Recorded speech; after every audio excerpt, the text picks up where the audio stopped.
Tanpa pertanyaan ya, langsung. Jadi benar dikatakan Pak Roy Suryo dan Bang Refli bahwa kami tadi sudah masuk, tetapi ada dua opsi, diminta keluar langsung atau berada di barisan belakang tapi tidak ngomong. Kami kan di sini bukan untuk menjadi penonton, Profesor Jimli, ya kan? Nah, terkait dengan tadi juga kami keberatan.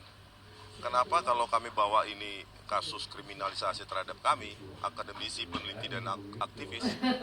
Di situ ada juga Profesor Otto Hasibuan yang dari kantor pengacaranya mendampingi atau menjadi PH dari pelapor Joko Widodo. Ya, jadi itu tidak fair. Kami komplain kepada Profesor Jimli. Kenapa? Sedangkan jurnalis saja kalau sebisa mungkin cover both sides, mendengar cerita dari dua sisi. Nah, kenapa ini yang namanya Komite Reformasi Polri tidak mau mendengarkan cerita dari sisi kami?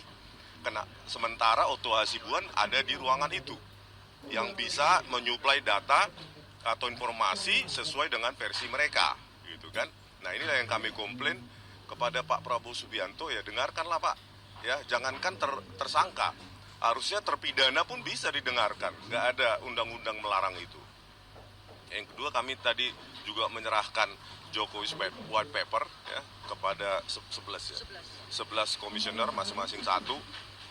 Ya, kami menginginkan hak untuk meneliti di Indonesia itu jangan dibungkam. Ya, jangan dibungkam. Kenapa? Yang kami teliti kan dokumen publik.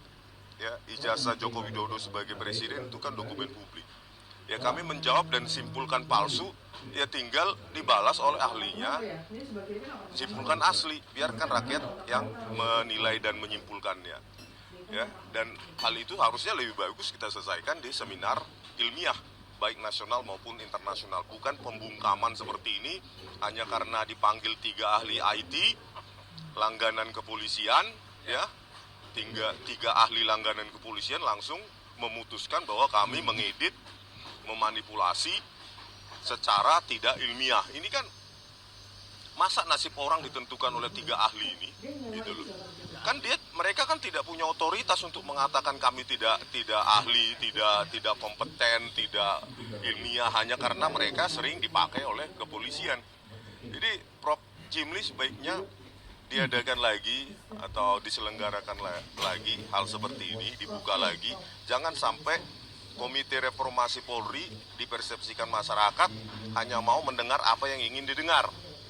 Ya, tadi juga saya menyerahkan satu buku di samping Jokowi's White Paper, yaitu rekayasa barang bukti digital oleh Laboratorium Forensik Polri. Ya, di situ aktornya ada Tito Karnavian, Krishnamurti, Muhammad Nur Al-Azhar dan lainnya. Saya katakan kepada Prof Jimli, jangan percayai saya dan jangan percayai buku itu sebelum Bapak menyerahkannya, mengkajinya ke BRIN atau peneliti-peneliti independen di BRIN, di Mabes TNI ataupun di luar negeri. Gitu. Jangan percaya karena itu rismon. Harusnya tidak percaya dulu buku yang kami kasih, termasuk JWP dan buku rekayasa kasus kopi sianida, sebelum itu diuji oleh peneliti atau laboratorium independen. Ada kok.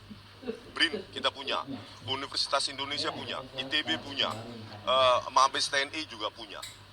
Jadi itu sebagai masukan, sehingga tadi sebenarnya saya ingin memberikan masukan untuk didirikannya Badan Forensik Independen. Itu masukan saya sebenarnya, gitu loh, kepada Prof Jimli, gitu. Tetapi ya saya merasa dibungkam, gitu loh. Masih tersangka saja tidak boleh menyuarakan aspirasinya, apalagi terpidana.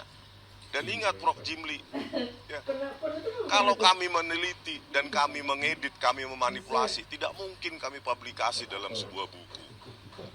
Manipulasi yang jahat itu di ruang gelap, bukan di ruang terang.